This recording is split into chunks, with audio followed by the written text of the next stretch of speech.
Hi, I'm Darrin Peppard. Welcome to the Leaning into Leadership podcast, the podcast dedicated to today's hardworking leader. Join me every Sunday for leadership insight, inspiration, and a little pep talk to keep you rolling down your road to awesome. Hello, middle-level educators. Are you looking for a nationwide type of conference at the fraction of the cost? The North Carolina Association for Middle-Level Education welcomes you to Charlotte, North Carolina, March 24th through the 26th for the 2024 NCMLE Inspire Conference. My name is David James, NCMLE Marketing and Conference Director, and I want to personally invite you to our annual conference. You will not want to miss our keynote and featured speakers that lead over 120 middle-specific teaching and learning sessions. Our featured speaker lineup includes EDU experts from across the country, such as principal and leadership expert Baruti Kafele, Charles Williams, LaQuanta Nelson, Zach Bowermaster, and the host of the Leaning into Leadership podcast, Dr. Darrin Peppard. The NCMLE Inspire Conference is for everyone. Go to ncmle.org to register your team for the 2024 NCMLE Inspire Conference today. This podcast is a proud member of the Teach Better Podcast Network. Better today, better tomorrow, and the podcast to get you there. Explore more podcasts at www.teachbetterpodcastnetwork.com. Now let's get on to the episode. All right, friends, welcome into episode number 123 of the Leaning into Leadership podcast. And man, today is one of those really special episodes. We are releasing a midweek episode. It is Valentine's Day. There's probably no Valentine's theme whatsoever in this particular episode, but nonetheless, it is Valentine's Day. And honestly, we're recording this on Super Bowl Sunday. So my friends Todd Bloomer and Dominic Armano are joining me for what is now becoming a regular feature here on the Leaning into Leadership podcast. And today we're going to dive into a topic that actually came from one of our listeners, somebody who reached out and said, hey, I loved what you guys did in your January episode. He actually referred to us as the Three Amigos, which I don't know if that'll stick or not, but that was pretty cool.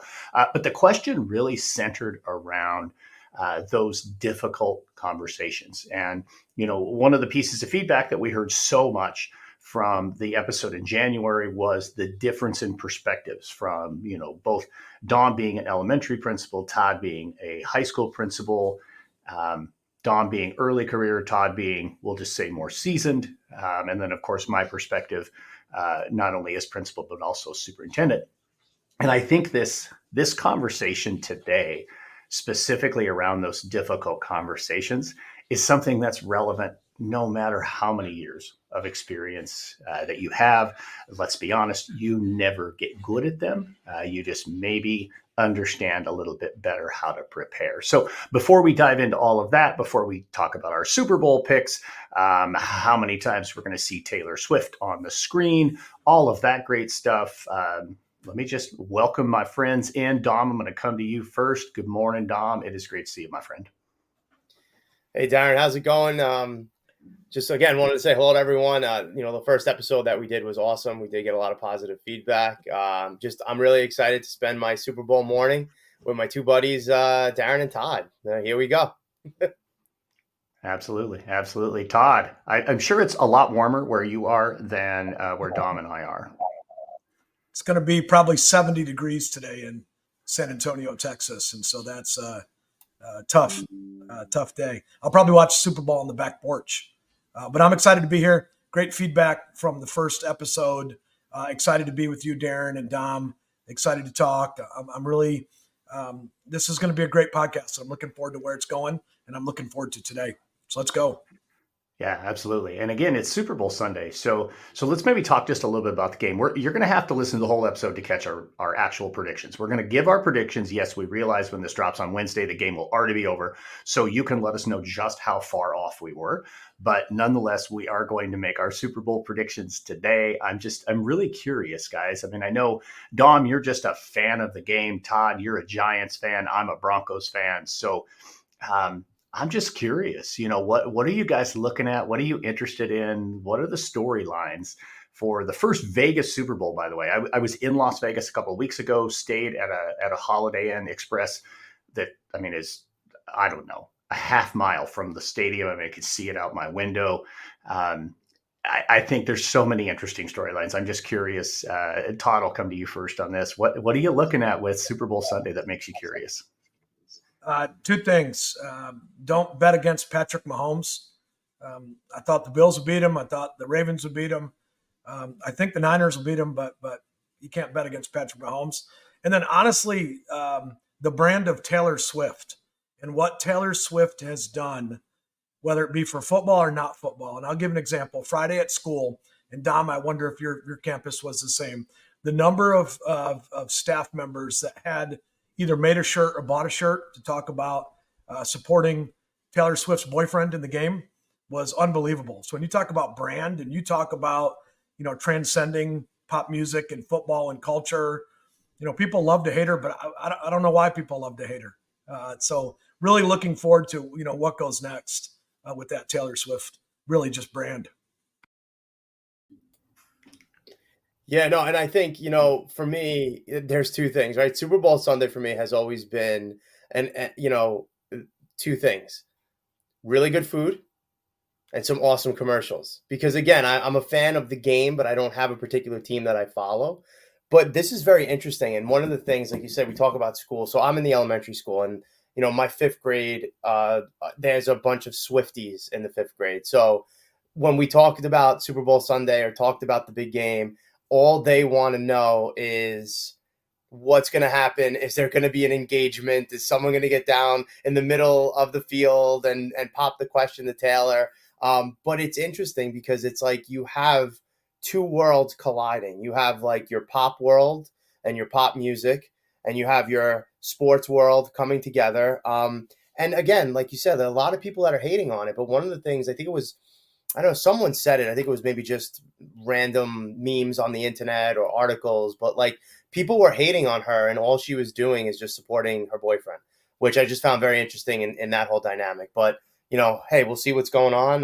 Like I said, right now, I'm also hoping that a couple of my boxes hit, because that'd be nice too, right? Well, so we'll see. Yeah, you definitely have to root for the squares that you have, whatever those numbers might be. I mean, it's one of the weird times of year when, we're rooting for numbers. And, you're sitting there like with, 3 minutes left in a quarter or whatever, and you're like, well, let's see. This is what I need to have happen in order for one of my numbers, or, I'm sure this has happened to you guys before, where you're sitting on the right number and there's a team close to scoring, and you're like, oh, just please let the quarter run out. You can score in the next quarter. Let's just stop here, right? It's inevitable the way those play out. I love the theme of everything to do with Taylor Swift. And I'm not a Swiftie by any stretch of the imagination, but I'm certainly not somebody who's hating on Taylor Swift. I am actually enjoying seeing just this incredible pop culture phenomenon that is taking place and has for the last, however long it's been, 2 months or 3 months, that the two of them have been together, and she's been going to his games. And again, I'm a Bronco fan. I'm a diehard Bronco fan. Before we hit record, we were talking about, how you two guys with the Yankees are just absolute diehard. I am absolute diehard with the Broncos. So it's very, very hard for me to see the Chiefs in the Super Bowl again. It really, really is. But I mean, I guess we still have the Chargers to kick around in the AFC West. But I just think it's been so interesting to see how this has become this huge, huge thing. I was watching this morning on the news. My local news was reporting that Taylor had landed safely last night in Los Angeles from her concert in Tokyo, and they don't yet know her plans for how she'll get to Las Vegas today. But I mean, it's a 2.5 hour drive. I mean, she's either going to drive or she's going to take her private jet, which she's been getting bagged on for too. I mean, it's just, it's amazing, guys. It really, truly is. So I'm curious, talk just a little bit more about what you've seen on your campuses with this. I mean, I think it's really interesting to hear the number of people buying Travis Kelce jerseys or, whatever. Tell me what else is happening. Then we're going to actually get into the business of today's episode. I'll jump in for Churchill High School here in San Antonio. It's the number of staff members that are involved in something that they may not have had any interest in if it were a Giants Broncos Super Bowl. Like, I don't think anybody's, wearing a shirt that says I'm Daniel Jones's wife's, fan or something, or, maybe Russell Wilson, who knows? Russell's got a pretty popular wife in what he has. So I just she's think the bigger deal in that family. Yeah, no doubt she is, right. And I just think that the way it has really transcended our campus is the number of people who have either, and it speaks to something kind of neat, Darrin, is the number of people who have created their own shirts.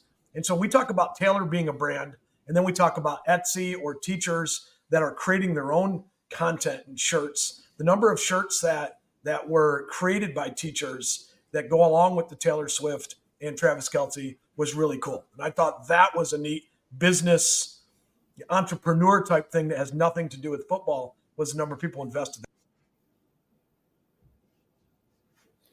Yeah, and I think, like, for me, it's what I find interesting is just the other day I had some students in my building won a PTA prize, and the prize was lunch with the principal. And so I got pizza for them, and we all sat and we were eating lunch with the kids. And there was one student in particular that was wearing a football jersey. So we started getting on the topic of football.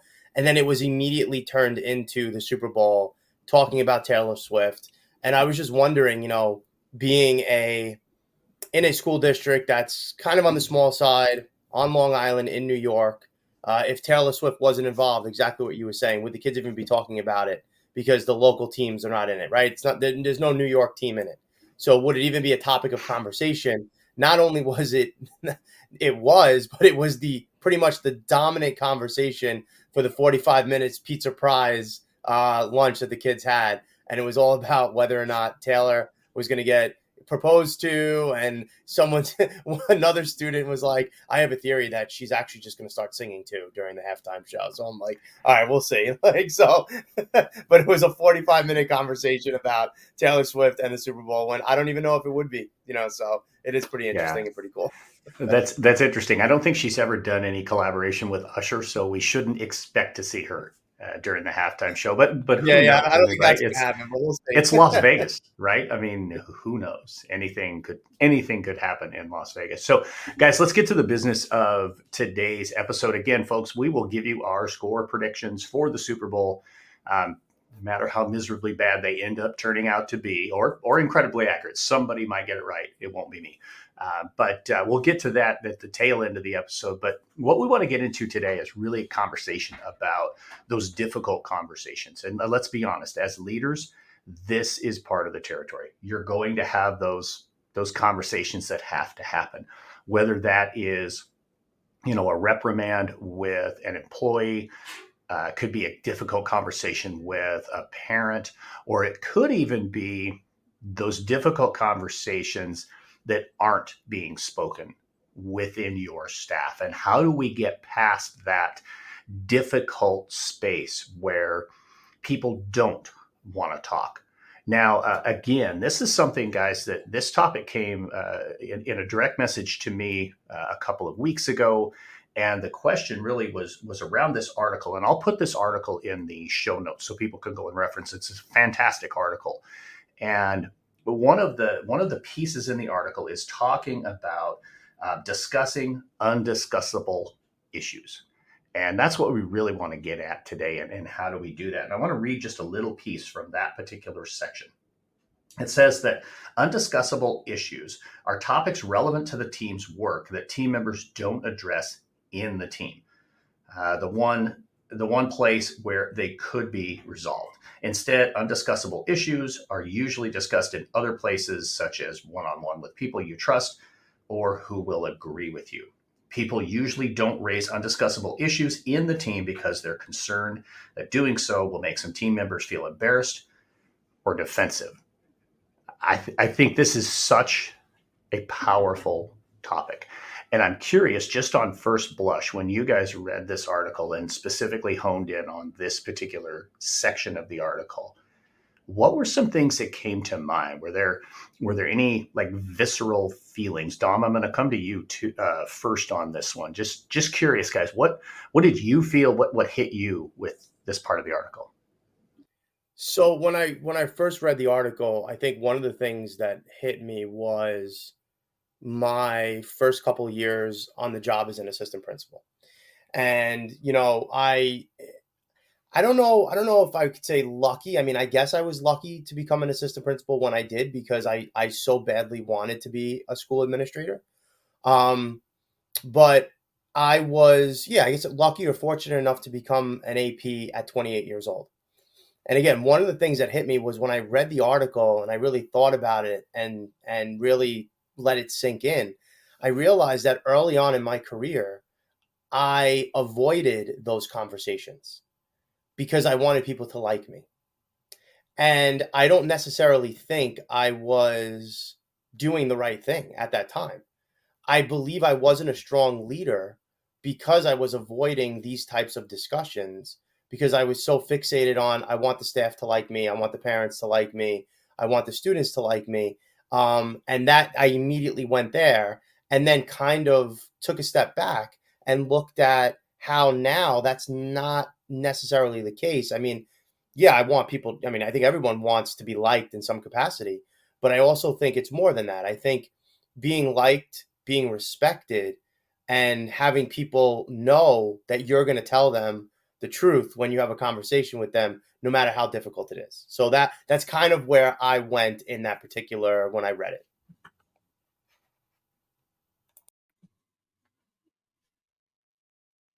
Darrin and Dom, I think this article could have been written about me. And I think as leaders, we all probably, feel that way. Dom, you referenced it. Really hit home with my first principalship at a middle school and really about how any conversation that I had started to fall apart and really about just how difficult that first year was. And you balance going from being probably a pretty, popular and successful assistant principal to going to a school and now feeling like you're failing because of the hard conversations that either you need to have or you're not having. And so really this article really spoke to me. And I often said, if I ever got an opportunity to do it over again, I would do it so much better. And I was given that opportunity year two, but also at a different high school. And so I was able to go in and really be able to craft my narrative. And as we jump into some of the ideas and suggestions about how to do this, I really think failure led me to being successful. Yeah, I think that very much would encapsulate my transition, I think, into both the assistant principal role and honestly moving into that principal role where you do want to be liked. You want to build those relationships and you want people to, feel that trust and that type of thing. But just simply making people happy is not building trust. And I think that's something that a lot of early career leaders will fall into as a trap. I'll tell you one of the things that jumped out to me, and actually my pep talk this Monday is about a culture of anonymity. And where I went with this, I jumped into a couple of the social media groups. Honestly, I was needing a little inspiration for what did I want to talk about in the pep talk this week. And I jumped in and I started looking through, some different posts and that kind of stuff. Just what are people talking about? What are they struggling with right now? What are some things that might spark some thoughts in my head? And I noticed a very high number, and this wasn't just in one particular group, this was in multiple groups, a high number of anonymous posts. And in some cases, guys, I didn't feel like most of the posts, I'm like, why are you posting this anonymously? This is silly. Just put your name on it. But it made me wonder and it made me curious about the culture in their particular organization. Are they afraid to have their name on something because there could be a culture where it's about repercussions? I remember people saying all the time, boy, I don't want to come forward with something because, I don't want to see any repercussions. Like, why would you worry about that? But I think it happens more frequently than we realize. And that was, to me, one of the pieces with this article that we have to be so mindful of the culture we're creating. That piece that I just read where we don't bring it up in the team, we bring it up maybe with somebody who trusts or will agree with us. The staff meeting after the staff meeting, right? Like the one in the parking lot is kind of what he's talking about here. And I found that so intriguing. And again, back to this culture of anonymity, if we haven't created spaces as leaders where everybody can feel comfortable addressing the uncomfortable issues, we can't really move forward. We can't really improve as a school. And I know the individual who reached out and sent this to us, his question was, how do you create that type of atmosphere on your team where the undiscussable issue can actually be discussed? I'm curious what thoughts you guys have. Todd, I'll come to you. You've been doing this for quite some time. You lead a huge staff. And I'm wondering, do you see this still, or do you feel like you've moved past that? Maybe start with your leadership team, because I know you have a fairly big leadership team, and then maybe take it a little bit further out from there. Leadership team extended probably 15 or so that we consider a weekly leadership team meeting with what we have. And we have created space every Monday morning to have conversations, because I honestly feel when you're talking about something that is uncomfortable, when you can put a name and a face to it, it kind of eases that uncomfortableness. We can talk about maybe not hitting marks on reaching scores or accountability for special education or emerging bilingual or different groups that we're not reaching academically the way that we know we should. And that's big picture. And we can talk about that. But when you start to dial that in with talking about, hey, we're talking about Darrin Peppard now. We're not talking about just a person. We're talking or just people. We're talking about an individual that's in your third period class. And so what I have tried really hard to do is just create a narrative of who are these people, and let's talk about them.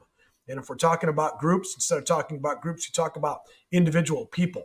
Because I have a firm belief that every one of my staff members shows up to be great every day. Like, they want to do well. They want to work hard. They're there to change lives and make a difference. And when you talk big picture, everything can be overwhelming. But when you dial it back to individuals, that makes it really, that's hard to say, hey, I'm not going to do, for Darrin what I know needs to be done. So I'll give you one really good example this year. We looked at the co-teach model, special education with the co-teach, 2 adults in 1 classroom. And we just put all means all on a board.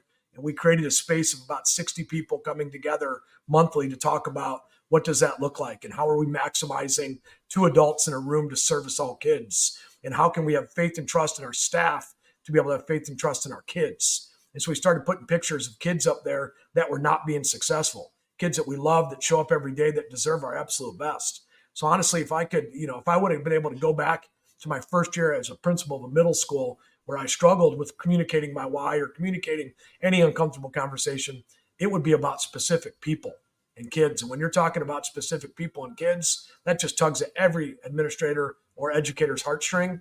And that has you, in my opinion, that really rallies the troops for what you have. So anytime you can dial it in and make it practical or about a person, I think that gives us great advantage to do great things with on our campus.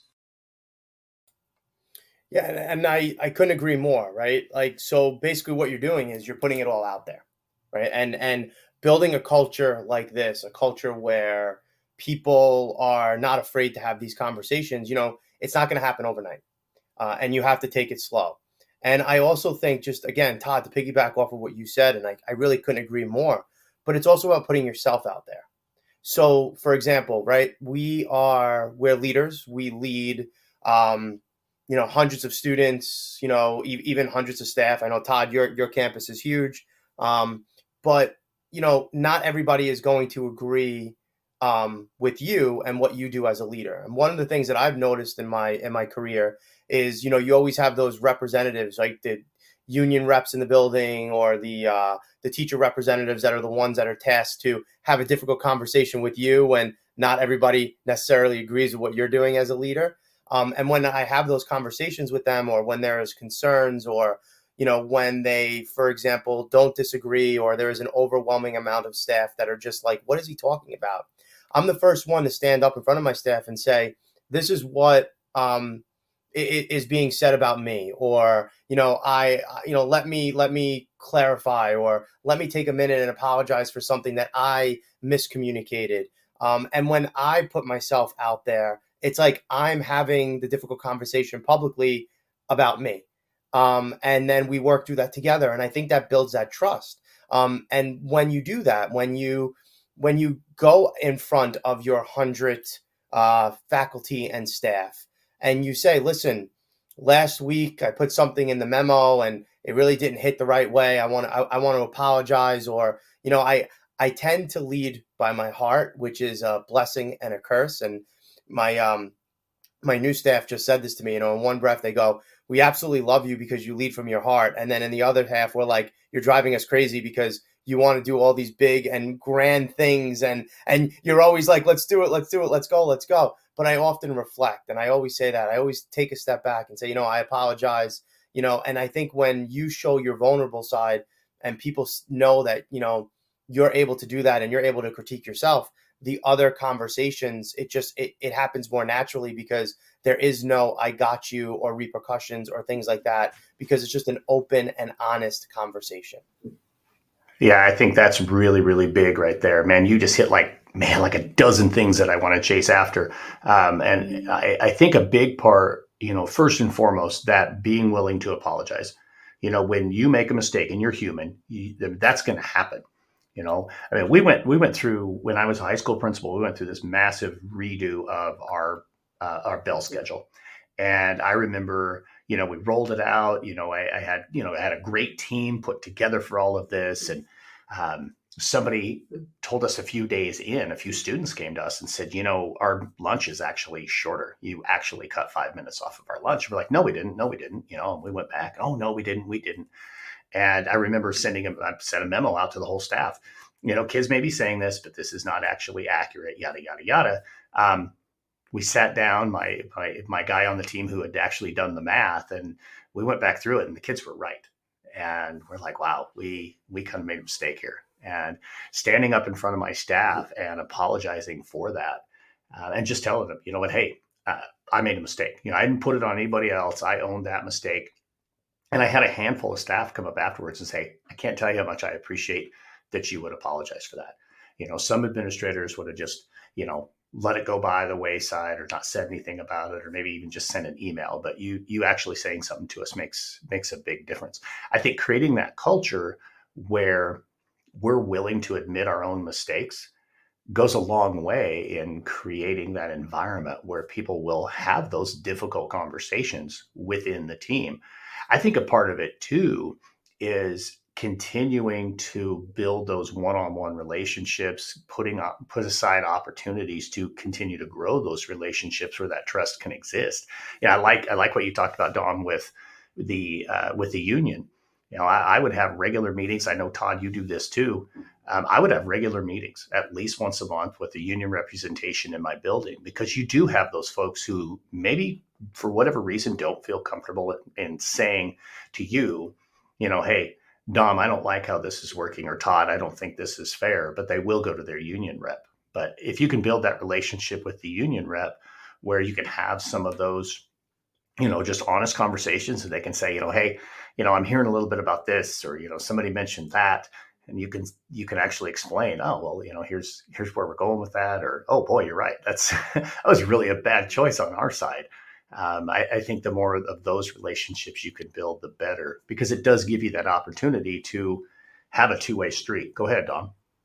Yeah. And I just think that, it's just so important because, we, unfortunately, unlike other professions, our staff is bound by the four corners of their classroom, right? So maybe if we worked in just a regular office building, on the 56th floor of the Empire State Building, we would have an opportunity to call a staff meeting like that if we had to, explain something to our staff. So a lot of our communication, unfortunately, like you were saying before, comes into the form of a weekly memo or an email or, something along those lines. And when you, and again, you could be the best writer in the world, but you're not necessarily getting your message across the same way you would as if you're just standing up in front of your faculty and staff and having that conversation with them. So I think it is very important, like you said, that you have those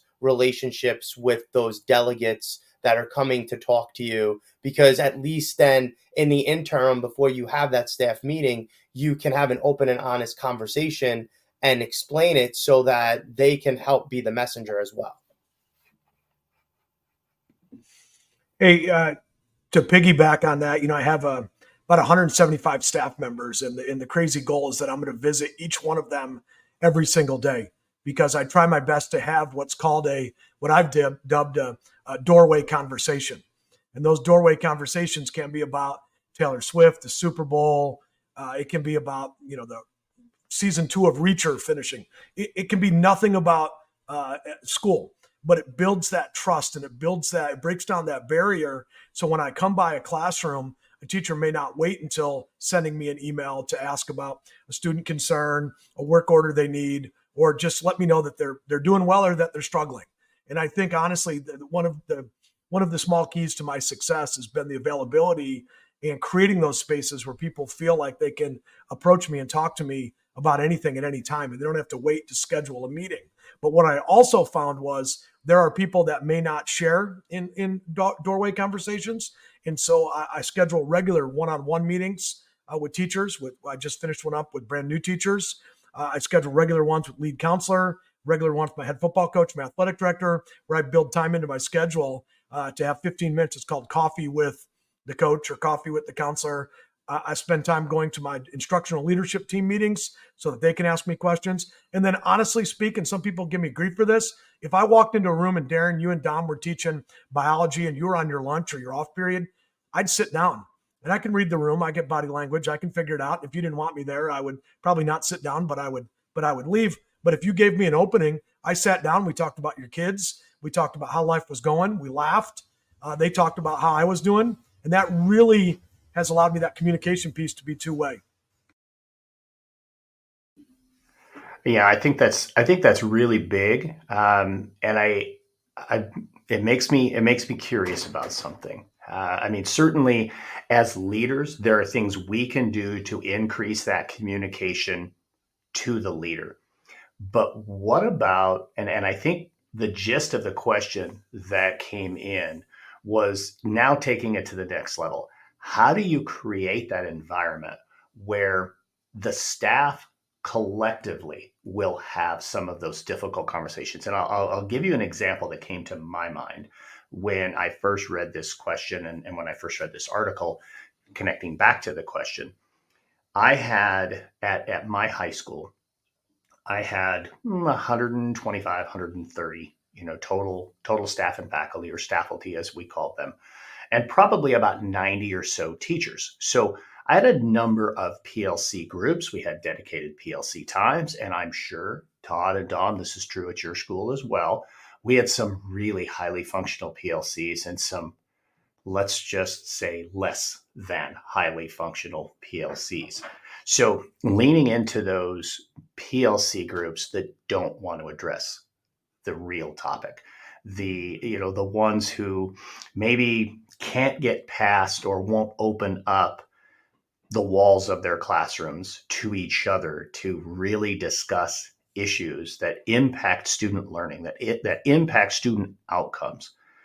How do we move a whole staff? How do you help shape a mindset on a campus where it's okay for us to have these conversations? And I want to start at more of the micro level. So, Dom, your elementary school is smaller than Todd's high school.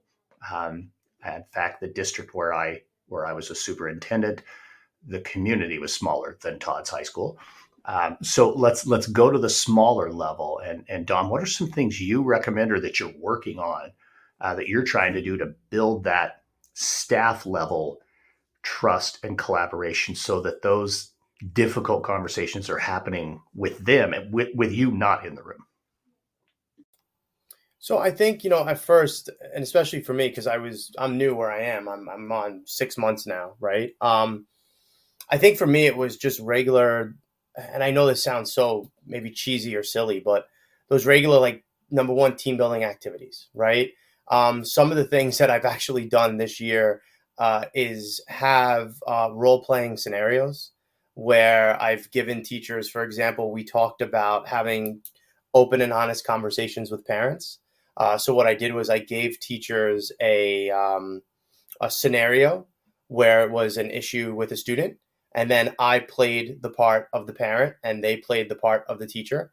And then I was a parent that was kind of giving them a little bit of pushback about the scenario that they had. And we went back and forth. And then we had the rest of the team that was kind of watching the scenario play out, give pointers on how best to address that. And the point that I was getting at is, again, to kind of say it's important to have honest and open dialogue, and it's important to take criticism. I also think, again, kind of like anything else, I mean, I'm in an elementary school, and what we do in our elementary school, the teachers, is similar to what I just described, is we give students sentence starters, or we give students conversational starters, or teach them how to work cooperatively in groups. I think it's the same thing when it comes to our meetings. Like a lot of my grade level meetings with my staff, I'll pose a question and I'll ask them. And sometimes I'm posing a question that I know is going to have a little conversation back and forth, because I know that there's going to be, two different types of scenarios or two different opinions. And my point in that is, again, just saying that, we all don't have, we may think we have the right answer, but we don't. I'm trying to build a network of intervisitations, and I'm trying to build a philosophy of the best professional development as the teacher down the hall. And in order to do that is to hear both perspectives. So I guess I know it sounds kind of bad, but I guess I'm kind of setting them up to have a disagreement so that they figure out that the other person may have something that they didn't think of, or have an answer that they didn't expect. And when you do that, they then see the other point of view and then rely on each other, if that makes sense. I mean, it makes sense in my crazy head. So I hope it sounds like it makes sense now that I'm saying it out loud. It probably doesn't, but it is what it is. Can I jump in on the sentence starters? And so Yeah. we have more and more teachers are coming out of the business world, alternative certification, have not had an opportunity to student teach. So as a student teacher, you get a little bit of an idea of what the 8 to 4 looks like. You might sit in those parent meetings. And so realizing at our high school that we have numerous teachers that have never had a parent conference with anybody. In my faculty handbook that I wrote this summer, I wrote a script on how to call a parent. And I wrote a script on how to start. And I wrote a script on how to say good things about their kid. And then a script on how to solicit the help of the parents to be able to be a part of this equation. And so the sentence stem is amazing. Now, Darrin, to go back to your question, I think as the leader of our campus, we have to cast the vision of where our campus needs to be. We all agree that the PLC is right for kids and good for teachers. And so we have to put that at the forefront of all of our communication and everything we have. At a big campus like mine, then we go down to the PLC levels. And we got to make sure that we have great people leading those departments. Like I can right now say that I wouldn't trade any of my deans or department chairs for anybody in the city. They're bought in, they're committed, they're good for kids, and they're doing great things on our campus. So getting the right people, as cliche as that is, getting the right people in spots is important. Getting the right people then down to levels where people might not want to have those honest conversations is important. Just because you've always taught, I'll say U.S. history, doesn't give you a God-given right to always teach U.S. history. If we're not going to share, if we're not going to open up our classroom to others, if we're not going to be committed to what we buy in, then we have to have conversations with that. Two things that I do that I think helps. I share with my leadership team.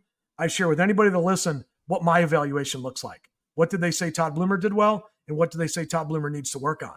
Because I think I do some things well, and I know there's things I don't do really well for what I have. So I'm vulnerable, and I share with that.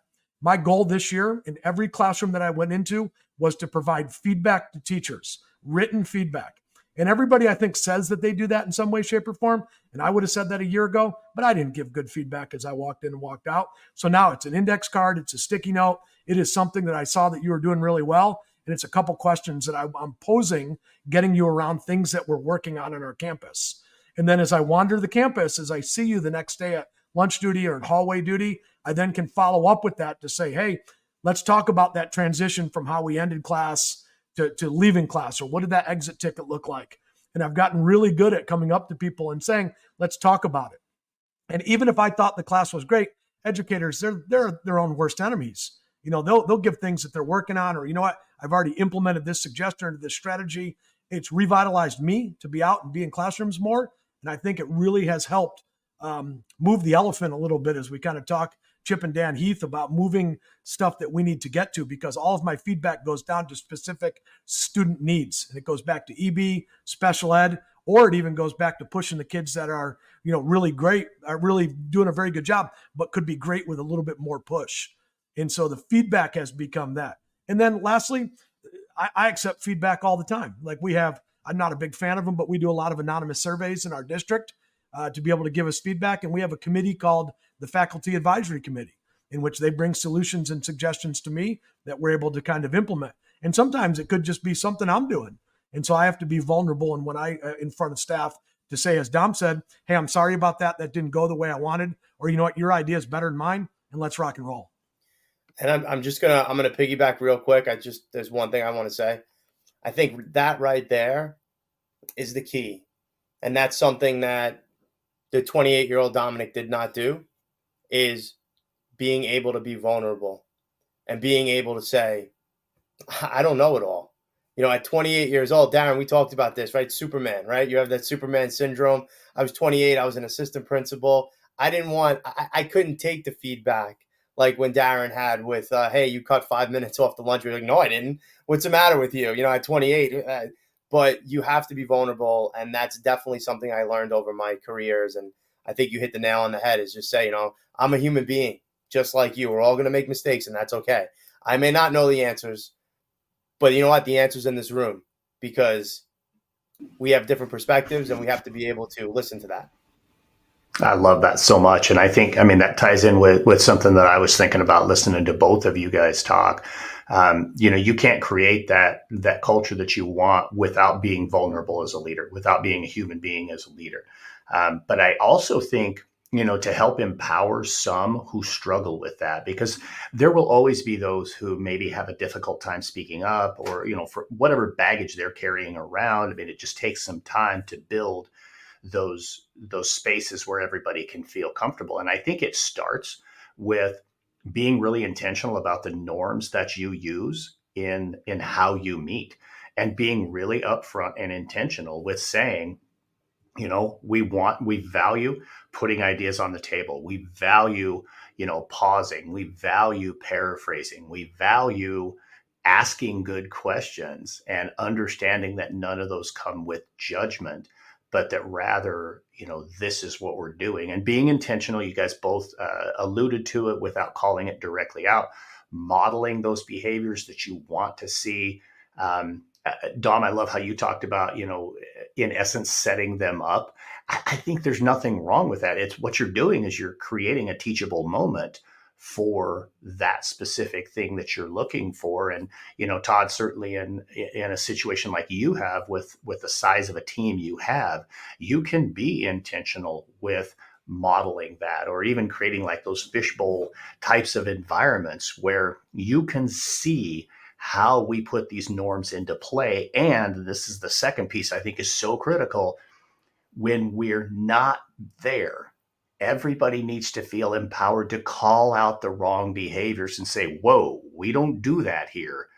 We can discuss the difficult topics, but we're not going to make it personal. We're not going to attack. We're here to solve problems, not to create division. And Dom, I can tell you're ready to just jump all over this one. So go for it. Well, I think it's what we're just doing what we expect our staff to do, right? Like, so we expect our staff to be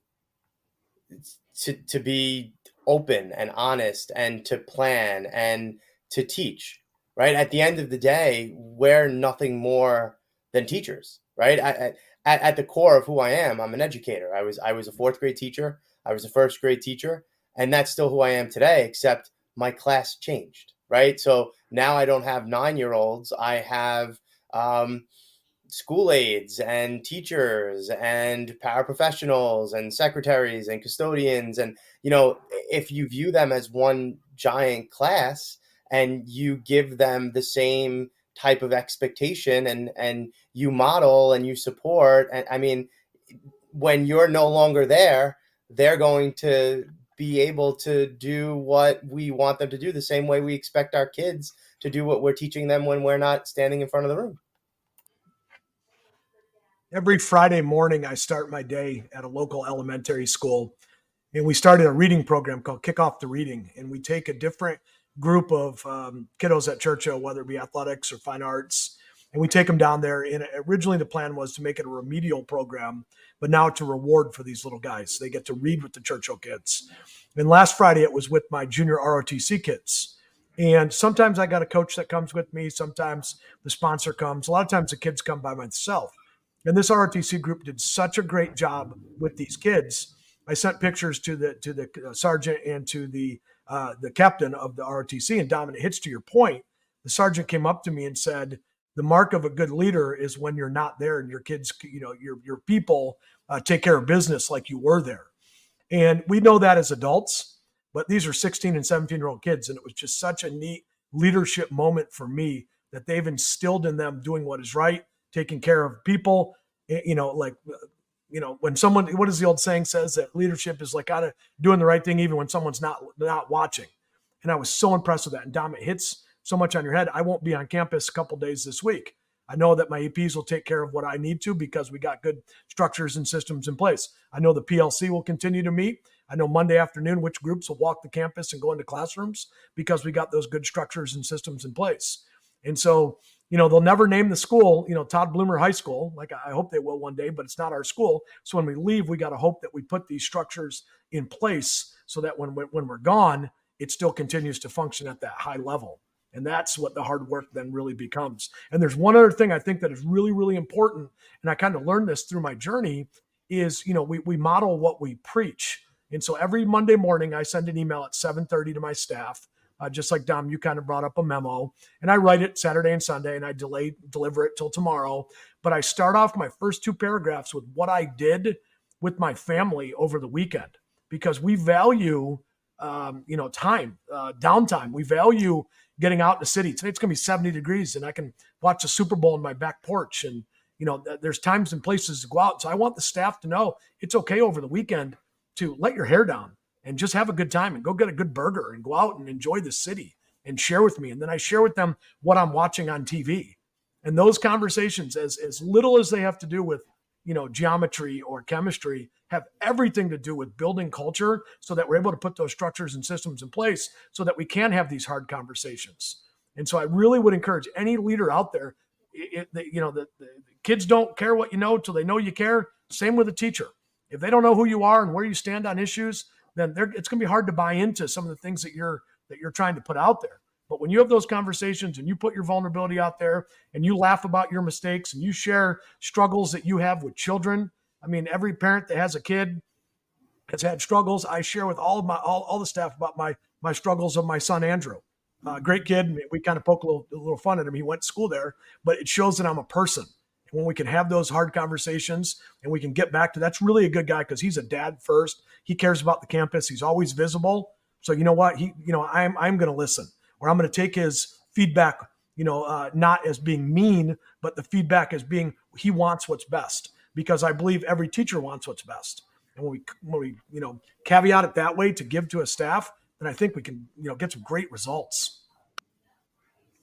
That's outstanding right there. I think, to maybe wrap that part of the conversation up, I'll just say this, Todd, you hit it on the head. We're in the people business. And that's something leaders don't forget that.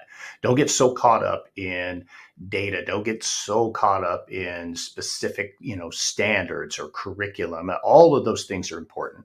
But this is a people first business. And remember to invest in and continue to invest in the relationships that you are building on that campus as the leader of the campus, whether you're the building principal, an assistant principal, whatever your title might be. That's secondary to the fact that you're a human being on that campus, and it's your responsibility to open up, to be a human, and to build relationships with everybody that's there. That will help move your campus forward so that those conversations, those undiscussable types of issues, can start to come forward. It's a process. It takes time, and it certainly isn't easy. But man, guys, what an awesome topic for today's episode. Oh man, I just absolutely love that. Now let's do this. We promised that we would give our Super Bowl picks. And yes, when you're listening to this, folks, we understand the game is already over. But I will tell you that it is noon Central Time on Sunday, Super Bowl Sunday. So we do not know who's going to win this game yet, but each of us has a prediction. And Todd, I'm going to come back to you first. Let's see. What do you got? What do you got? Okay, I think the 49ers are a better team, but I'm not betting against Patrick Mahomes. Dom, I'd love to see a proposal at the end of the game, as old and corny, I guess, as I'm getting. I'd love to see that. So I'm going to go Chiefs 34, and I'm going to go Niners 21. Well, there you go. All right. Well, so here I am. Ready? Hold on. Let me get my crystal ball. I'm looking in. Actually, I guess I still have a lot to learn. I really don't like being wrong. So this is what I'm going to say. I'm rooting for my boxes. So with that in mind, the numbers that I have are 6-0. So I'm going to say 16-0 Chiefs. And I'm also going to say that after the Super Bowl, the winning quarterback is going to say that they're going to Disneyland. Well, you're probably right on that. I mean, that's kind of a given. I don't think it's going to be 16-0, though. I really don't think that. I mean, it may be 36-30. I mean, you might be a little bit more realistic there. If you all right, get well, 6-0, there you go. That's kind of how those numbers work.